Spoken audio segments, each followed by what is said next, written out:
Welcome to Dice and Mind, a podcast hosted by Brad Brown and Jason Kaufman to explore the intersection of life, games, science, music, philosophy, and creativity through interviews with leading creatives. All are welcome in this space.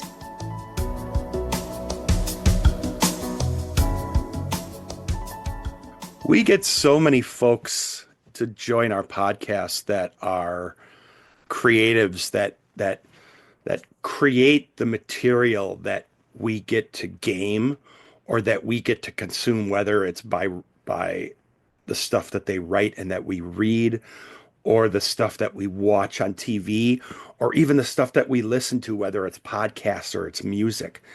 But we don't often get to talk to folks that are behind those, like on the business side of things. Recently we got to talk to, like, our friend Matthew Sprange from Mongoose, who, Mm-hmm. you know, who talks about the business end of things. And that's I'm still always checking for Pioneer almost I know you daily. are. I know you are. Don't think it's going to come before the end of the year. So I think you got a little bit of Oh, I think you could take I a little know break, it's I know it's not. but I but know. someone who we've chatted with in at various times throughout this year, Mhm. um Yeah, yep.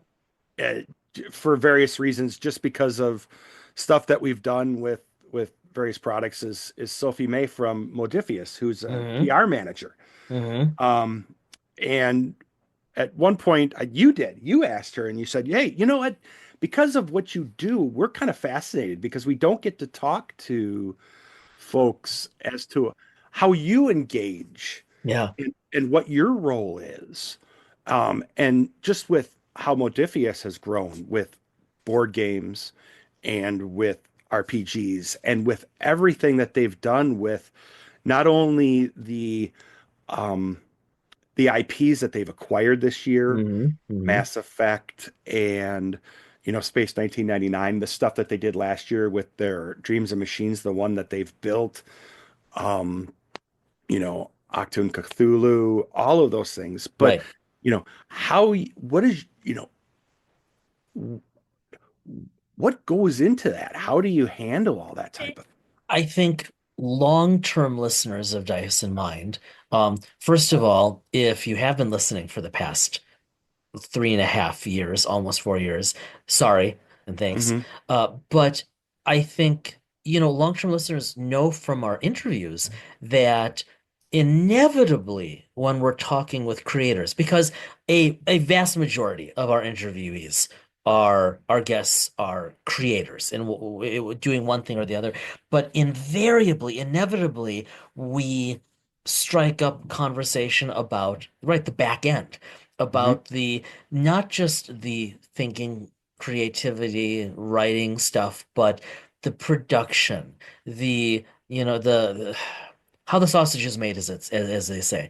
And once in a rare while we have the opportunity to reach out to someone who's actually involved in that. And so like you were saying, we've had so many interactions with multiple people at Modiphius, and thank you all there. But we kept hearing from Sophie May, just on email, right? Because that's Hmm. that's her job, and she's clearly very, very good at it, and she's very gracious, especially in wasting her time with us and sending us stuff. And thank you for that. But um, the more you and I were talking, it was like, well, this is such an interesting thing, and we've been talking about this for a while. Like, we've been trying to find people who are involved with like marketing, PR, etc., because that's an aspect of the gaming industry that we've only ever heard about indirectly Hmm. from Yeah. others, right? Whether they're CEOs or whatever, whether they're writers, whether they're project managers. And so yeah, we reached out and just said we would love to just learn more about what it is you do for a gaming company. And while obviously we're big fans of Modiphius and the people thereof, we we just wanted to know more about what's this part of the business entail, right? How is it, especially this is much more your wheelhouse than mine, but what is this similar? Is it different to other businesses? Just, this is another kind of foggy, dark place, where we don't know anything. So I think we learned a lot. Well, and you'll hear from Sophie. She comes from, you know, from a PR world. She worked in different businesses. Modiphius is the first gaming company that she worked at. So you'll see that perspective and you'll hear from her as and this is her first year. She started in January. Um, and as you listen, you'll hear her talk about how she moved into and adapted that role um, and even her experiences gaming Yeah. um, and gaming outside of even the products that she works with. What? No, you know, Yeah. but no, I mean, I think I can probably speak for both of us that, we love this industry. We find it fascinating, and obviously Hmm. it brings us a lot of joy. And I think talking with Sophie about that aspect of the work is, it just makes it all the better to me.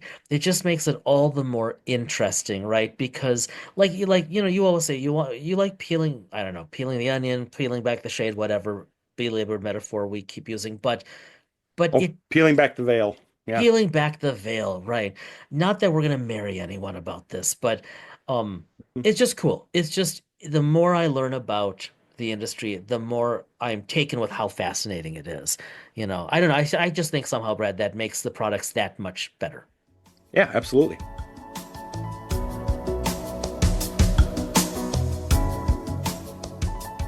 Sophie May is the PR manager and publisher of tabletop games Modiphius, working on games such as Star Trek Adventures, the Discworld RPG, and more. Having worked in PR since 2018, Sophie has previously worked in agency where she worked for brands such as BT, JP Morgan, PizzaExpress, and more before working in-house at sustainable fashion brand Lucy and Yak. Having joined Modiphius in January 2024, Sophie now leads Modiphius's PR efforts, including media relations, influencer marketing, and PR events.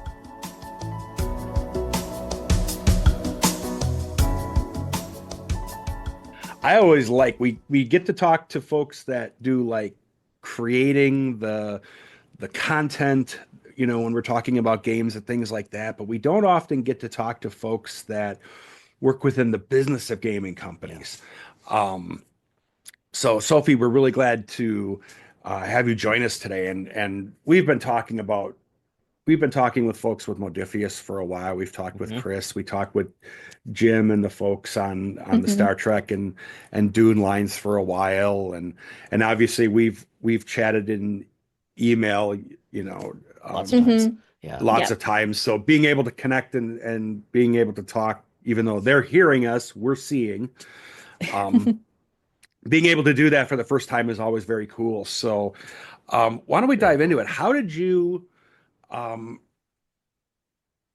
this is kind of a loaded question, but with the background that you have that landed you at Modiphius, what kind of like education and all that did you have that kind of got you in a spot that helped you get to where you're at now And working at yeah, Modiphius? like why would you want to? Yeah. Well, I know why. Well, I think we all know why. Okay. Yeah, yeah, but okay. I Yeah, was simplifying it. Yeah. yeah. I mean, yeah, so my background is like all PR pretty much. I studied PR at university, um, which isn't like a very common degree, but I knew that I kind of wanted to work in like PR and marketing, and I did specialize like quite early in PR. And the good thing about PR is you can kind of do it for any company you Hmm. want. Like if you're interested in sports, you could go and work in sports PR. If you're interested in food, you can go and work in food PR. Like it's a cool industry in that aspect. And you can also kind of do it in multiple different ways. You can work for like an agency where you're kind of contracted by different brands and you're working for lots of different brands at once, which is how I started. And it's fun. It's like kind of gives you an idea of what industry you would eventually maybe want to specialize in. Um, and after doing that, and then I worked in-house. I worked in a fashion company, which is very different to what this role that I'm in now. Um, and I enjoyed that, but I wanted to work in something that I was more passionate about. And yeah, I was kind of looking first at like video games and working in video gaming because I suppose that's more mainstream and more people like know perhaps or more know more about like the video game industry. So I interviewed a little bit in that industry, but it's super competitive and there's like Yeah. a lot of talent in that industry right now, obviously. And then I just stumbled across the role at Modiphius and I was kind of like not newly getting into tabletop. I've been interested in it for a while, but Hmm. definitely more so probably since like the pandemic. Like I'm a big fan of Dimension 20. Me and my partner are actually going to New York next month to go and see Dimension 20 at Madison Square Gardens, which is really Cool. fun. Oh, wow. So yeah, I was like getting more and more into tabletop and I stumbled across this role and I love that it was fully remote. So my whole team is fully remote, which is great. Gives us a lot of flexibility. And yeah, I spoke to the team and yeah, long story short, I ended up here. I love it. I really like it because you get to work on like a huge variety of games. So while you're kind of like specialized in tabletop, you're not like just focused on one thing ever. Like Hmm. we get to like you're just every day you're working on like all these different games and it's so fun and I'm really happy I ended up in tabletop. Like it's a much smaller world obviously than Hmm. the likes of like video games, but I kind of like that. It's more like everyone knows everyone and you get to know it quite quickly. I feel like I've learned like a lot. I've only been here since January, so almost a full year. Coming up on a year. Yeah. Yeah. Yeah, and I've like learned so much this year I'll and just bet. had the best time. So I feel really lucky that I found this role, And basically. I mean, I think it's safe to say, others have said this, that we seem to be in a golden age for tabletop RPGs. I mean, maybe there was the original back in like the early 80s, but like there's more that Hmm. than has ever been available Oh, ever. yeah. And it's thanks to some shows like it's really made mainstream. Yeah, Yeah. yeah, for sure. That's I When good mean, you that's great timing. to see. Yeah. when you were looking, just out of curiosity, so with you being over in the UK, when you were on your search and everything like that, were you searching really more UK? Were you searching UK, Europe, US? Were Mm. you, what was kind of your market? And were you able to look just based off of what you wanted to do for a career? Could you be that broad, or did you have to kind of geographically restrict yourself? I did. I mean, I think I definitely focused on the UK. I don't see loads of opportunities for us like to work in US based companies just because I Hmm. suppose because of time zones, like it does make things Hmm. slightly Yeah. trickier. But Hmm. definitely in Europe, I interviewed for a company that their head office is in like Poland, I think. Mm. Oh, cool. Um, Hmm. and yeah, I mean, we're lucky that we are like an international company. My marketing team is mostly UK, but there are a couple of people in the US. Um, Hmm. and we have a lot of people in Spain more broadly in the company as well and other places. Wow. So Interesting. yeah, it's really good like that. They're very flexible. Um, I think they were looking globally for my role, but Hmm. yeah, I was definitely kind of focused on UK EU, I would Hmm. say. So, okay, so on that note, so so you had to correct us here, correct me. So at Modiphius, you are a PR manager. Hmm. Okay, so excuse me, if you're willing to share, I have two questions, really out of ignorance and kind of out of fascination. So one, like what's your portfolio in PR at Modiphius? And two, what does that even mean to work as a PR manager? Yeah. Hmm. Yeah, I feel like it's quite interesting for people that don't work in PR or marketing. Like it's Yeah. not everyone really knows what PR is, and it does vary Hmm. from company to company as well. Because maybe if you're part of like a huge team, you wouldn't be doing everything necessarily that I'm doing. You might have like loads of people in a department. But yeah, in my role specifically, all sorts of things. So I talk to like journalists and media quite a Hmm. lot, like in the tabletop space, in the gaming space. I write press releases about Hmm. our different games coming out for pre-order, for launch, if we have big announcements. I kind of liaise with different members of the team and set up interviews about games you guys will know. Um, but there's other sides of it too. There's the reviewer side of things, which is quite similar, where we send out review copies of our games Hmm. to Hmm. Hmm. reviewers, journalists, content creators, all sorts of Yeah. people. I also look after like sponsored content. So if you see kind of actual plays with like third parties, for instance, when we launched the Discworld Kickstarter this Yeah. year, Yeah. we did an actual play with Oxventure, so stuff like that where it's like paid content, I tend to Oh, look after okay. most of that now. So Hmm. I kind of work with the marketing team and kind of like video team on that as well. But yeah, so I set up actual plays, but also like short form content.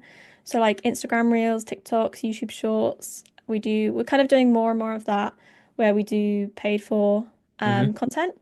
And that I've got a bit of a background in that. So Okay. I really enjoy that kind of thing and working with different content creators. And I've also been lucky enough to like help coordinate events this year. So we put on two different PR events, both in the UK, Hmm. one in April for our game Fallout Factions, which is a war game.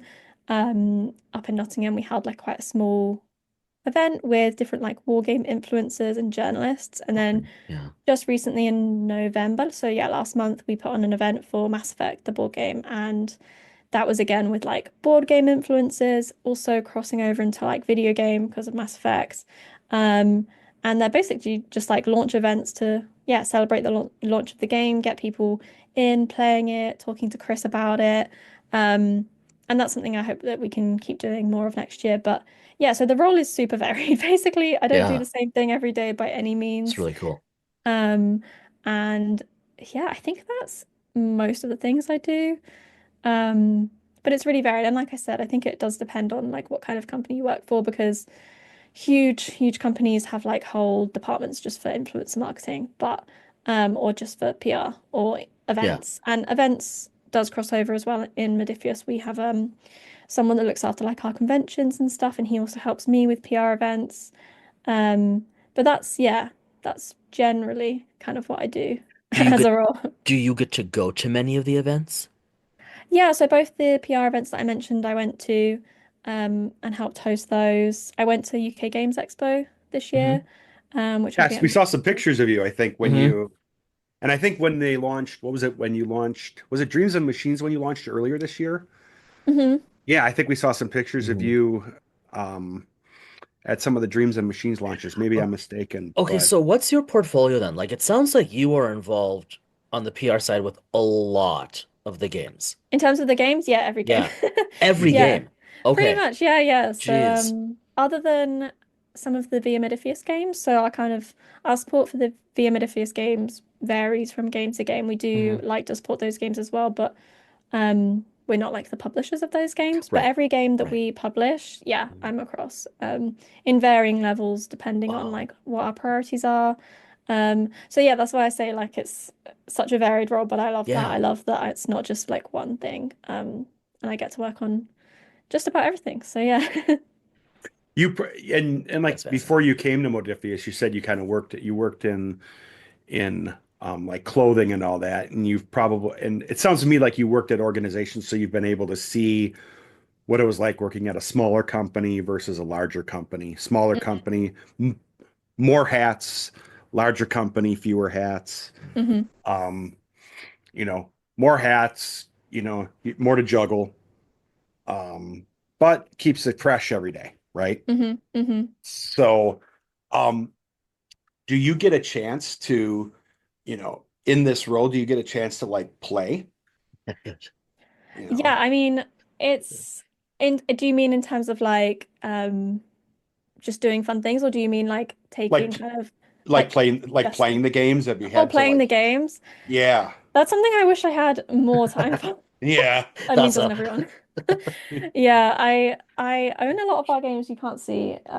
I mean, this is audio only anyway, but you wouldn't be able to see. But over Yeah, there, I no. have a lot of our games.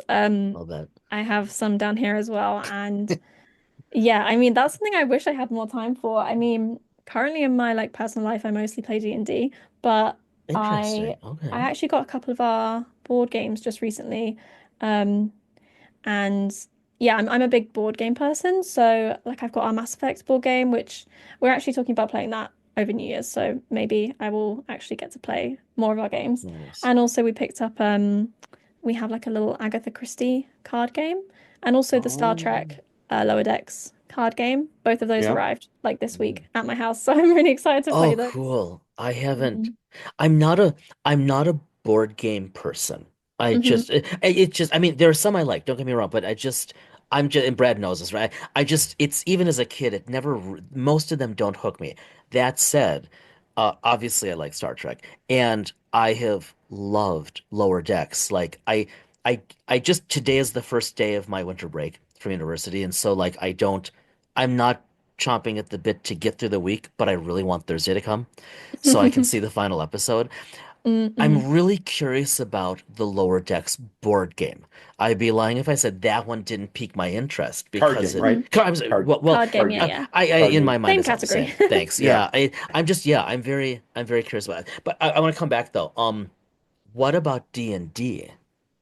I'm guessing you've been playing for a while. What about D&D like interests you? I mean, I can't lie, like my partner is like the D&D fanatic, like out of the both of us, but he's the one that kind of like brought me into it. I was much more of like a watcher. Like I love watching Dimension 20. I love watching actual plays. Interesting. I love like consuming the content.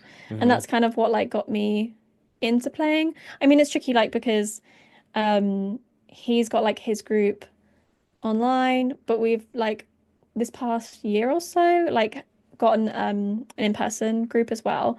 But Nice. it's just like finding the time because he already has Hmm. campaigns with Oh, them, but we started a new campaign.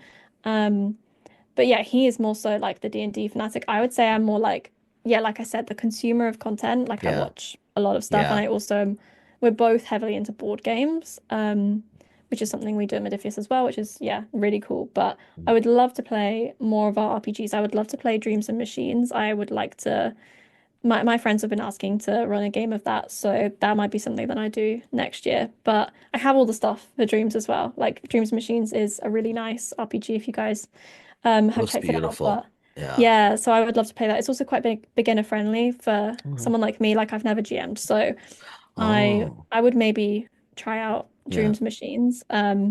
But D&D, yeah, D&D is fun. I do like playing it, and in my personal life, I'm playing in a game right now in a campaign which is it's all we all play different bugs. It's really cute and but it's got quite like a serious tone. Like if you've ever seen Crown of Candy on Dimension 20, like that kind of Mm-mm. tone. It's like Game of Thrones-esque in terms of like the tone Okay. level. It's not like super jokey. It's more Yeah. like Yeah. Oh, it's like kind of get dark, yeah, kind a of. little bit. Yeah, Mm. I yeah. like it. Yeah. But my friend who's GMing is really into like bugs and biology. And so yeah, it's Oh, fun. okay. It's really fun. It's a little different, which is nice. But yeah, I have that campaign at the minute, but I like I say, would like to play more, but it's just finding the time. Whereas board games, like we have regular board games nights, and that's easy to just like Yeah, crack out a board game. Obviously, it's just that's nice. um a little easier to do. But yeah, hopefully next year that is a goal of mine to potentially GM and definitely play more tabletop stuff. So yeah. That's cool. Speaking of PR, it looks like Discworld is getting a ton of attention. Yes. Yeah, that was one of our big launches of the year. That was so exciting to work on actually. I think everyone in the company was just so excited about that. It's such a big IP to have and it's yeah, it was amazing. The Kickstarter went really, really well Yeah. and yeah, I loved working on that. That was so fun, and I got to meet Rob, who works on the Terry Pratchett estate. Hmm. He came to our Mass Effect event, so that was That's really cool. nice. Yeah, Yeah. Cool. it was a fun one. Yeah. The PR, I'll just, and then so then I'll hand it over to you, Red, but I'll just say the PR, because we're talking with you, the PR for the Discworld, Kickstarter launch, all of that. That's been really cool to see. Like that it looks like you guys really elevated your game. There's so much out there, whether it's the little promo videos or it's the interviews, I mean kind of live, well, actual play. I mean just all of the stuff out there. It's like everywhere I look, I'm seeing something for Discworld, and it's a little different. And hmm like you were saying, like it's nice to be a spectator, like just to consume some of this stuff. And hmm as a Terry Pratchett fan, right? Like seeing that and seeing how true it seems to that world. It's just been really like it's neat to be just kind of to passively absorb it. Yeah, the guys did such a good job. Like the guys who are working on like the game development side of things, they're such huge Terry Pratchett fans, and like yeah, you can just tell that they've done a really, really good job with it. And it was super fun to do the marketing for that. Like we put together our own actual play, which we filmed in London in the UK, on our Modiphius channel. And I definitely want to do more of those because yeah, that was really fun to put together. We got to film it on a really cool set, with some like amazing cast. And yeah, and then Hmm. we also kind of did the one with Oxventure, which is like they went away and produced, and both of those came out super nice. And yeah, it's just been really fun. I can't wait to do more. We obviously have that license, so potentially there'll be Yeah, more to come. So that's really, really exciting. And yeah, but so this year it went down really, really well. And yeah, it was just really fun to work on. that's neat. Chris and Rita and all of the Modiphius team has been picking up. They picked up the Space 1999 Yep. license Yep. I don't know this how you guys year, are doing that. and I'm old enough where I was very little when that show was out, Man, but you're I old. remember you're just barely younger. Nice try. Um, but I remember watching that, being freaked out by it, but watching it. Um, so seeing that, seeing Discworld, Dreams and Machines is new. It's created IP by Hmm. the team. Seeing what's coming out from Star Trek, the stuff that's coming out from the Dune team, Fallout exploding Oh because my of God. the Yeah. TV Hmm. series. Um, Hmm. I mean, I don't know how, we say this to Jim Johnson. Hmm. I don't know how you keep up because it's like there's a book here and there's a children's book in the States called The Little Engine That Could that I read my kids. It's the little steam Hmm. engine that could. And that's what kind of the company is. It's just literally Yeah. every time you look, there's something else that's coming out. Yeah. Hmm. You know, you know, I guess maybe kind of an too open-ended a question, but how do you time manage? Yeah. Yeah. Yeah. Yeah. I was saying this to someone earlier actually, I I've said no to quite a few of these types of things before because I don't see myself as like a in any stretch of the imagination like a tabletop expert. Like being working across so many games, I'm like I have enough knowledge to do the PR of these games, Yeah. but I'm not necessarily immersed as much as I would like in every single game because there are just so many. Too many. And Yeah. that's the hard thing. Like if you ask me the ins and outs of every single game, I would just not be able to answer as much as I would like to be able to. But yeah, it's just kind of in terms of time managing, just working out our priorities and like we obviously have games that are bigger and like generate more revenue. Yeah. Star Trek is one of those, Right. Fallout is another. But it's also like putting in time to the ones that we want to grow, like Dreams and Machines. Like that's a big Yeah. priority for the company because we love that IP. Like we made that. I say we, I was not involved. I joined after they'd made Yeah. that game. But it's just kind of yeah, making sure we give enough love to the games that need it, but also continue to engage the communities and audiences of Hmm. the games that we already have. And I'd love to, like I've said before, help out our like via Modiphius games, so like third party games, the smaller publishers as well, and give them a boost. Like we had an RPG go on pre-ordered this week called Triangle Agency, which is I think it was originally on I Kickstarter. It's think I like a missed that. horror. Okay. It's a smaller one, but they are yeah, like that we're distributing their RPG basically, and they're really cool, and we would love to support them because it's a really cool RPG, and I hope that we can do more of that next year as well. Nice. But yeah, I mean, it's one of those things. It is a bit of like a balancing act with all of the different games, but like yeah, it's just being aware of like the company's Hmm. priorities and like Discworld, obviously, Discworld and Mass Effect were our two huge things this Yeah. year from Yeah. memory. I think those were the two biggest. Hmm. But yeah, it's tricky. I try and get into as many of the games as I can and know as much about the games as I can, but there's only so much information I can hold in my brain. And I think everyone has their favorites as well, like Sure. different licenses and games that they just love. But yeah, it's just we usually have a few kind of big hitters. We Hmm. would call like our tier one games Hmm. of the year, like our tier one launches, and those are the ones that really get like the biggest budgets and the most attention. But that doesn't mean that we won't give attention and budget to other games as well. And it's just working out, yeah, the different levels of priority. But like I said, I really enjoy all the different games and the variety that this role gives me. Like I would not be any other way. I was thinking earlier how I was saying about how when you do PR, you can work in like an agency Hmm. or in-house in a brand. And it's kind of similar to working in an agency in the sense that you have all these different games as if they're your clients like working on. Because also we work with like the likes of BioWare and Bethesda. Like there Yeah. are these licenses that we manage relationships with, and I'm partly involved in that. So yeah, there's loads of variety and every day is busy and I'm Mm, I'm a big fan of that personally. It's not that's for everyone, cool. but it is for Yeah. me. So on that note, I'm sorry, Brad, on that note, you have in-house IP and then you have the licensed IPs. And I'm curious from a PR standpoint, Yeah. how's yeah, how is that for you? Like how is that different? And I think like we've talked and a lot of offline chats like with Jim Johnson and so he's talked about like all of the interactions with like Viacom CBS, right? Like the st or hmm Paramount or whatever we call them now.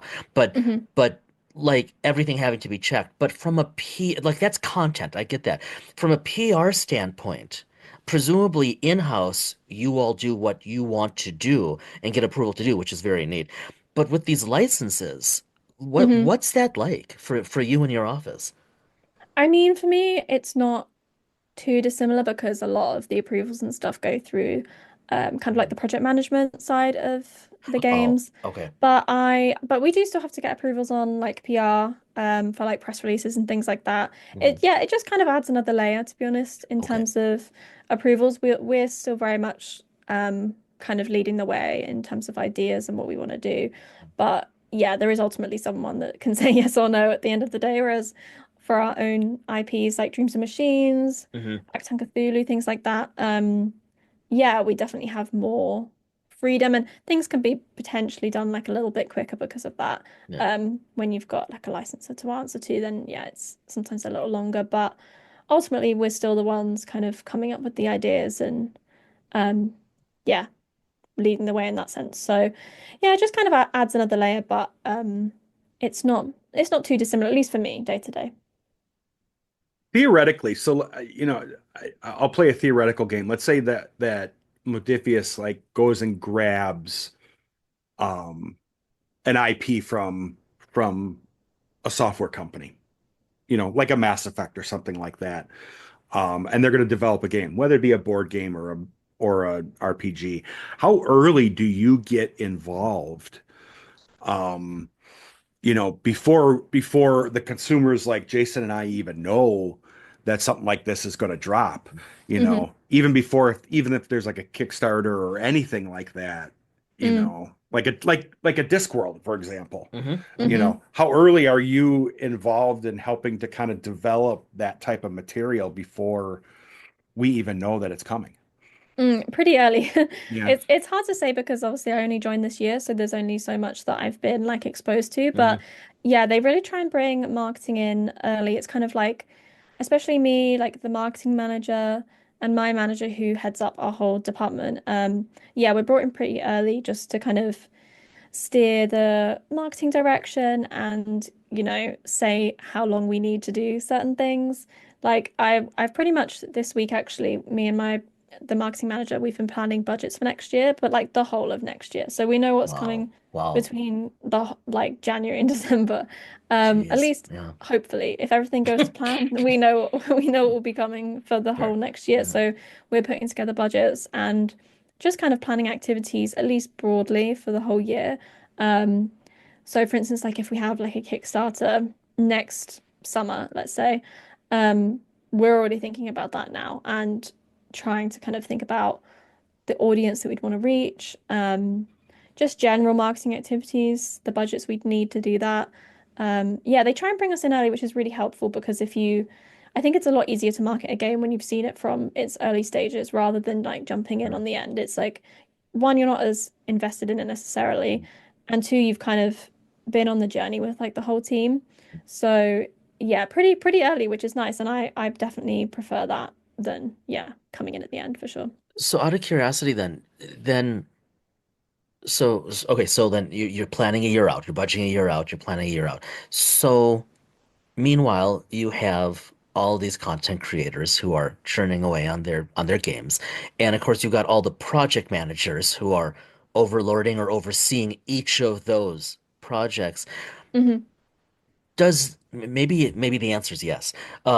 does the schedule tend to be more driven by project development, or or does PR have a pretty heavy of like, here are the dates we're hoping or we want you to meet? Like, does that make sense? Yeah, yeah, no, for sure. I mean, I would say it's definitely more in like, yeah, the game development, project management side of things that ultimately decides when things are going to launch. I mean, if I don't know, if there was something huge that we wanted to tag one of our games to, maybe we would suggest like delaying Oh, it from like a marketing yeah. point of view, or um, yeah, if we wanted to launch something like Christmas Eve, we would be like, maybe Yeah, not right. from a marketing point of Right. view. You Right. know what I mean? Like, but yeah, mostly we don't have too much say. It's Okay. kind of, yeah, it's really up to the guys making it and whether when they can get it done, basically. Okay. But still, all of them having to plan out for that year in Yeah, advance and making yeah, sure you're up to date on all of that as it changes, maybe. yeah, yeah, yeah. There's a lot of moving parts for sure. Yeah, really. Random question. Have you seen, I was going to ask this before when we were talking about Dimension 20 and all that. Have you watched The Legend of Vox Machina? No, I haven't. Oh, I don't know if it's an Amazon Prime I've show. definitely heard of it. Yeah, yeah. Have you, Yeah. Brett, are you up to date? No, I have not Okay. yet. I have not yet gone through the Season two latest the or season. Yeah, season season three. three. They lost me on season three. Um, So, I watched a few, but I agree with it's at least the first season, At least the first. yeah. especially Okay. if you like your humor at Tad Ribald. Hmm. It's Yeah, really funny. that you're probably Yeah. even that's probably even a little you're being a little generous too. I It's mean, well, but it's really funny. It's very clever. Hmm. Season three, I think they really doubled down on the plot, and honestly, they lost me because I liked watching it because it was amusing. Um, Hmm.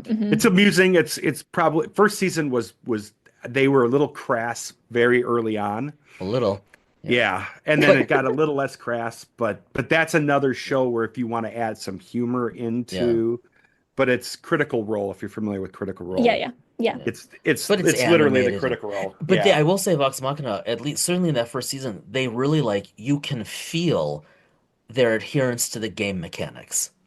Okay. Like you can tell those who are behind it, I mean we know this, but you can tell they are intimately familiar with the D20 system and just all the feats and whatnot because they're just woven in. Yeah. Hmm. Hmm. Yeah. It's one of the few Oh, shows that interesting. Jason will watch that doesn't have androids in it. I do So I do tend to lean towards sci-fi. Yes. yeah, yeah. Yeah, which is one of the reasons why I love what Modiphius puts out because I mean obviously you do way more than sci-fi, but you've like I'm so fascinated by Discworld, but but I mean the sci-fi you all put out like you have these incredible IPs in-house and license and yeah, that definitely gets me going. I do like a good spaceship or android. Yeah, and there seems to be like a really loyal community for stuff like Star Trek Adventures and Space 99, like you said as well, coming next year. I think. I mean, it's before my time, but it was cool to get that IP as well. And I really enjoy working on Star Trek. I'm more of like an armchair fan, to be honest, but I've watched like Discovery and stuff, and that was one of the ones I was excited to work on when I joined. So yeah, it's been really fun. And Jim's great. He knows more than anyone about Star Trek, so it's Yeah, great to work with him. it's ridiculous. Yeah. Do you see when you've gone to since you've been there just a year, so obviously you've been to a couple of conventions. Hmm. Um, and I think were you there when Captain's Log was launched in August? So um Um, was I that don't know, this year? I can't was remember that now. oh goodness, I think it's already been out. has That that been wasn't out a this. year? I think it has. Time Isn't that flies. nuts? Yeah, I that's think it Oh, has, crazy. Brad. oh my goodness, No, yeah, it's I been know a for year. it It's been a definitely didn't come out year. this August. Yeah. Oh yeah, that Yeah. Dreams of Machines was Yeah. last year too, wasn't it? Yeah. Yeah. Yeah, I think it was. Oh, Yeah, oh yeah, the crazy. years are bleeding together. Oh my. Uh-huh. Okay, I'll so have my moment. I'll have my moment when we're done recording. I'll just yeah. move on. Okay. Well, then let me ask this then. Let me try to heal the moment. Um, when you go to these conventions, do you kind of when you talk to the people that are there, um, do you get kind of the, you know, what do you get kind of as a vibe from talking to Yeah. these I mean, people can from you the take games? data? Yeah, like does it You help? know, Yeah. you know, I mean, yeah, in terms of conventions, I went to, yeah, UK Games Expo this year was the main one for me, I think. And I was kind of there to mostly to organize interviews with Chris, to be honest. We had loads Hmm. going on. So I was mostly talking to like That journalists, makes but sense. also like reviewers, people that make content on YouTube and stuff like that. Um, so yeah, I was mostly talking to like the media, to be honest. Like I didn't talk to that many customers, but it was really interesting. For me, it's really nice.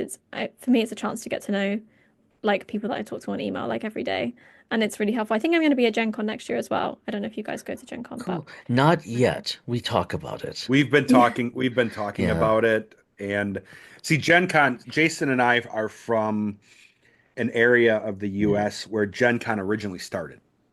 Oh, cool. Yeah. And it would Um, still be drivable if we wanted to. yeah. Now they've Yeah. moved it. Now they've moved it to about, well, it's about 6 hours away From from me, you. from Yeah. me. Yeah. Um, and I would like to do it one of these days and do one of those things where, people like record from Gen Con. Mm-hmm. Um, and maybe the five folks that listen to us would actually And if we, Yeah. honestly, and if we went like, and I've looked into this a little, and I gotta say, I don't understand at all how this works, even though I looked into it. Like, if we went to Gen Con, I would want to try to do a panel. Like, I know that they like slowly, increasingly have like more educational or professional Mm-hmm. you panels, want to and be on a panel or you want to listen to a panel? sorry, maybe panels are. I would want to offer a little session, right, between the books and the podcast. I think we could do something interesting. And so if we Mm. went, I wouldn't want to just attend because there's no way I am dressing up in cosplay. Well, you can attend without having to dress That's true. up. Yeah, I That is There get. would, true. I Yeah, am not going to dress yeah, up. you are. No, I'm not. There's I got quite rid a of lot of I Yeah, got rid of my uniforms a long that's time ago. right. Yeah. there's quite a lot So, of like educational stuff at UK Games Expo as well. I think that is quite a Oh, big that's thing interesting. at conventions now. Yeah. Yeah, Gen Con will be fun. I My first time going to America is going to be next month, going to New York, but Oh, cool. Welcome. thank you. I think I'll be there a few times next year. But I'm hoping that we're going to do some more live shows at these conventions as well. That's definitely a plan that That's we cool. have is to do some more, yeah, live shows of possibly even for Star Trek as well. Um, have some live shows at Gen Con, UK Games Expo potentially. Dragon Me is a UK one. Mhm. But yeah, I think the main one for me this year was definitely UK Games Expo, but I hope to be at more next year. I don't go to Gamma. I don't know if you guys go to Gamma. That's coming around quickly, but Mhm. yeah, it's it's a fun thing to do as part of this job, and I really enjoyed like chatting to different people and Yeah, yeah, just making those relationships in person. It's really nice. So yeah, I'm excited. I'm excited to come across the pond a couple of times next year. It will be good for sure. that's really cool. do you have any do you have this is a question that I shouldn't ask, but I'm going to ask anyway. Do you have any of those situations where you've had banter back and forth with press where it was kind of like, oh, this is kind of one of those situations where it was kind of like uh, maybe a little headbutting type of thing versus more collegial or more jovial, I you mean, know, you I know. wouldn't say so, honestly, but I'm just that kind of person that is just like nice to everyone. Yeah. Like, I Oh, can't imagine in this arena why that would happen, okay. I got to you say, know. so you know, nice to everyone is not going to work in New York City. Yeah. I know, I've It is heard a things. wonderful, wonderful place that does not represent the rest of the country. Fair warning. We'll just leave it at that. Mm. But yeah, don't lead with nice. If you go to New York, I love New York. do not, yeah, New York is phenomenal. But if you go to New York, what you will experience at Gen Con from a It's cultural very perspective different. is going to be very, very different. Mm. Indianapolis and that area, Oh God, that's yes. Midwest, which is where Jason and I Yeah. are from and everything. Yeah. Very different culturally. Annoyingly Mm. friendly. Yeah. And I've heard Yeah. like I mean I was thinking when you guys were saying that Gen Con is so far from you, it's so crazy the difference between the UK and the I US in know. that aspect because obviously like if there was any convention in the UK, I could get there in the same like in the same day like just by car. Do you know what I mean? Yeah. It's so Mhm. Yeah. I you just completely forget when you're in the UK like how different it is Yeah. in the US. Like Yeah. it's just wild to me. But that's also I think the beauty of the UK and of the EU. that Mm, you're not more than a handful of hours away from another culture and another language. mm, And with all hmm the disagreement, that also bears, um, I don't know, a little more enlightenment and a lot more awareness, right? mm, I mean, a country this size where you're surrounded by two oceans and then two other countries, but for most Americans, at a distance, right? Like mm, in 6.5 hours, 7 hours, I can cross the border to Canada. Right. mm. But it does, I mean, it's more beautiful up there, but it does look and sound remarkably like it does here. And so, we can't just Yeah, go that's so somewhere and true. pick it up. Yeah, that is definitely lost. Although New York City is wonderfully multicultural and multilingual. So you'll have a I'm so great, excited. yeah. You'll Yeah, I'm have so you're gonna have excited. it. You're gonna have a great time. But yeah, here in the U.S., it's so funny how we don't comprehend that. We could drive, for me to go see my parents, for example. I live in Wisconsin, which is, right up in the upper. We're right in the middle, top, We're upper middle. right in the upper middle of the Yeah. United States. My parents are in the down in the Mm. bottom right corner. That's a 23-hour drive Oh, for me to go and I see thought my I thought parents. my 6 hour drive to my parents was bad. We're actually Yeah. moving because the drive to my parents is so long So for wait, us. 6 hours. So if I may, where Hmm are you and where are your parents? So I'm in the southeast of the UK. Yep. So I live kind of by the coast, near Brighton is probably like the Okay. most well-known city. It's like directly south from London, and then I'm east. Oh, okay.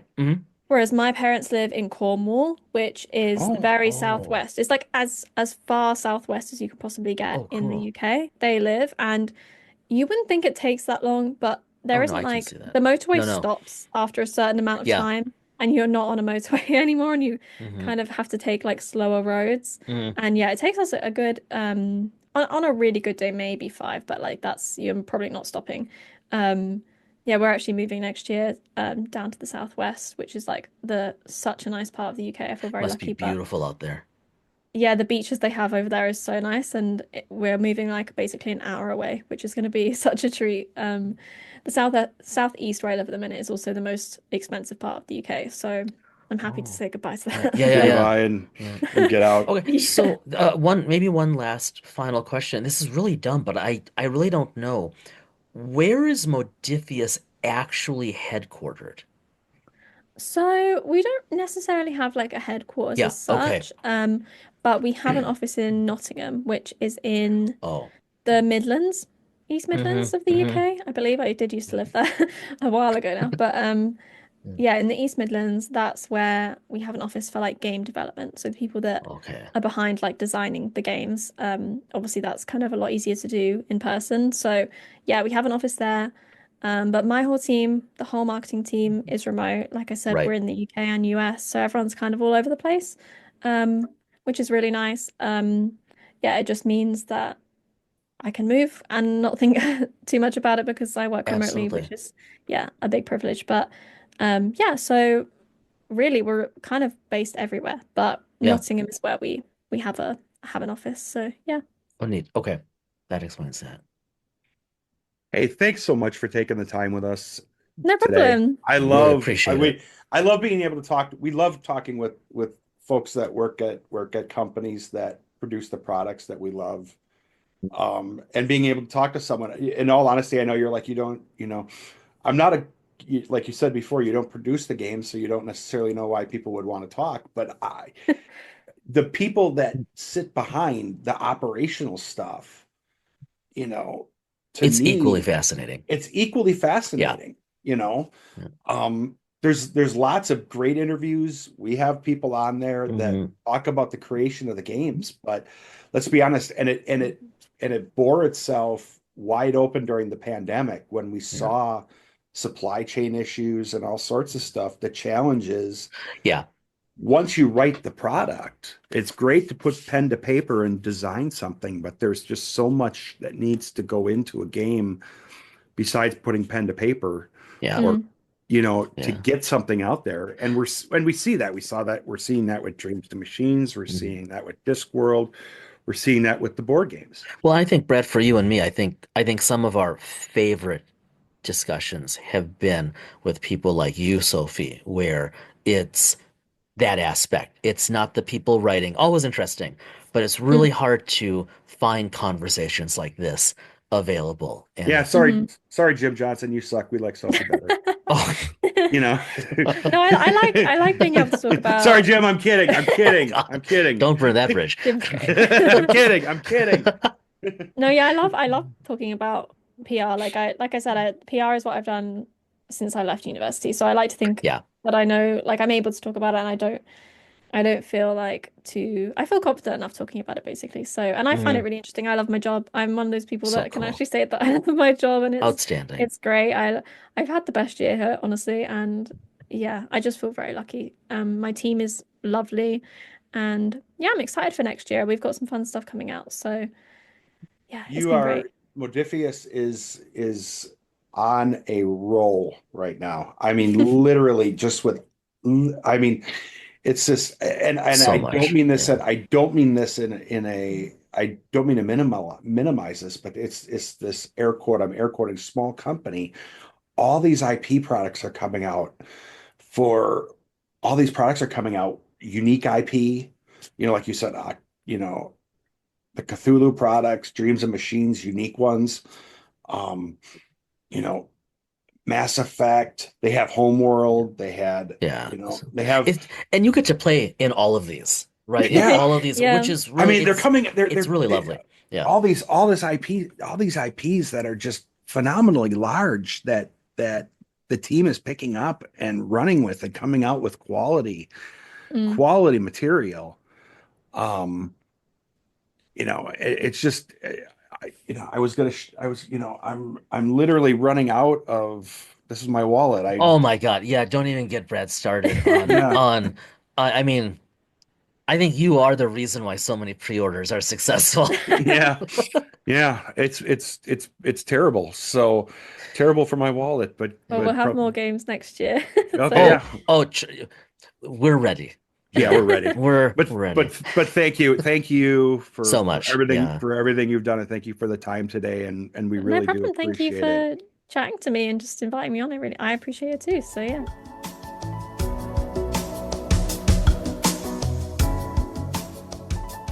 Thank you, Sophie, for joining us. Really cool convo. Um, just really Mhm. interesting. Have a fantastic time in New York. It's going to be an interesting time, especially coming up on inauguration, regardless of the politics of it. Just being here, at that time every 4 years, um, you're going to have a great time. Yeah, So, and um, enjoy. Um, absolutely. Great city. let's let's move over to Loon Cafe, but I'm going to throw a curveball because this is our last episode of 2024. This will, 2024, as 2024, if you are listening to this as it drops or soon after, 2024. that means it is either the 30th or right after that or early 2025. So Happy New Year, Happy whichever. New Year. Um, let me ask you, um, what has been for you, if you can think about it, um, the book or books, one or two, um, that come to mind as like the most interesting reads. Doesn't even have to be RPG. Okay, that was I was going to ask. It can be something professional that might be, even outside the realm of what you would normally talk about here. Um, that you read in 2024. Um, I'm cheating. I'm okay. pulling up Goodreads. Yep, that's okay. My girls got me into this, and I just use it to track what I've read because it's interesting. It's kind of fun to look back. Yeah. So I apologize, but I am cheating. What stuck with me? Um, Man, that is a really good question. Um, I Okay, you said okay. I think two of them. I read a lot of really good books this Hmm. year. I really did. And as this records, I'm still in process of trying to wrap up one or two for the end of the year. Okay, I'm going to choose these two because they really stood out. Okay. Uh, A City on Mars Okay. by the Wienersmiths. She wrote, she's a scientist, husband's an illustrator. I did that, that's been out for a while. I didn't read it because I thought, yeah, it just doesn't look like it attracts me. And timing's everything. Hmm. Certainly for me reading stuff. And so I came back to it in, oh, actually, it was the first book I read this year. I started reading it on the 2nd of January. Wow. And it was excellent. It was a real model of writing accessible science with some humor, but really critically. Okay. The other one that I absolutely loved, and I know he is not listening, but shout out and thanks for being a guest and for writing a wonderful book to Professor Dante Loretta of the OSIRIS-REx asteroid return mission, The Asteroid Hunter. That was a really, really fun read. I love these mission-oriented books. Okay, and then I'm gonna cheat because I saw one. That's okay. It's okay. I when we had been in London, the winter break passed uh when we went back to the Globe Theater and I picked up this beautiful printing of Shakespeare sonnets. And I Hmm. thought it's just gorgeous. I'm gonna pick it up. I picked up one for my brother, I think for Hanukkah, and it was just gorgeous. And so like in February or whatever, I thought, oh, this feels right now. And so I actually sat down and over however many days, week, week and a half, I read all of his sonnets. And it Oh, was really and I'm really glad I did. Yeah. Yeah, I'm not saying I caught everything, and the annotated notes on the bottom certainly helped. But yeah, I would list that. How about you? well, before I What's do that, Oh, okay. I'm gonna issue you a challenge for 2025. Okay. Okay. This Hmm. is a unique one Okay. for The you. answer is no, but go ahead. Okay. Okay. I challenge you in 2025 to read Yes. 3 books. Okay, I Okay. can do that. 3 books that are fiction, 3 fiction books Yes. that are non-science fiction. Highly unlikely. Okay. Non-sci-fi fiction. I'm not going to accept the challenge, but I will think about it. Okay. I Ponder it. I mean like this year I actually did. I reread the trilogy, the Lord of the Rings trilogy. That Hmm. was three. I read a Terry Pratchett novel, a shorter one, but I think the first Witch novel, and I really enjoyed that. It was really cute. Um, that might be it. But so I mean it. I'm not going to say challenge accepted, but I will seriously consider it. Ponder it. I will And seriously. I Yeah. will offer Yeah. assistance Hmm. with some ideas and options Oh, that would be good. That would be when you helpful. have time. Yeah. All right, So, so let's turn it around. What have you read that really sticks with you? Again, I oh, cheated because I can't look at my bookshelf right now because so many of them are gone. well, I can't So, look at my, I'm too far away to look at my hmm bookshelf. And um, I was going to look at, um, I was going to look at my Kindle app on my phone. I don't have my Ah, Kindle down there you here. go. Um, I read, um, it's a series Okay. of books by, Babysitter's Club. um, No, okay, keep going. no, No. no, Harry Turtledove, Oh, um, alternative history, right? the king, the master of alternative history. Yeah. It's the Hot War series where it is, um, what it is where during the Korean War, Okay. um, General MacArthur convinces Harry Truman to utilize nuclear weapons. Oh, And it escalates in effect into a full nuclear World War III with Russia, okay. um, with a relatively limited but well, pretty brutal exchange between between Russia and the U.S. that does have where there are attacks on the U.S. and Yeah.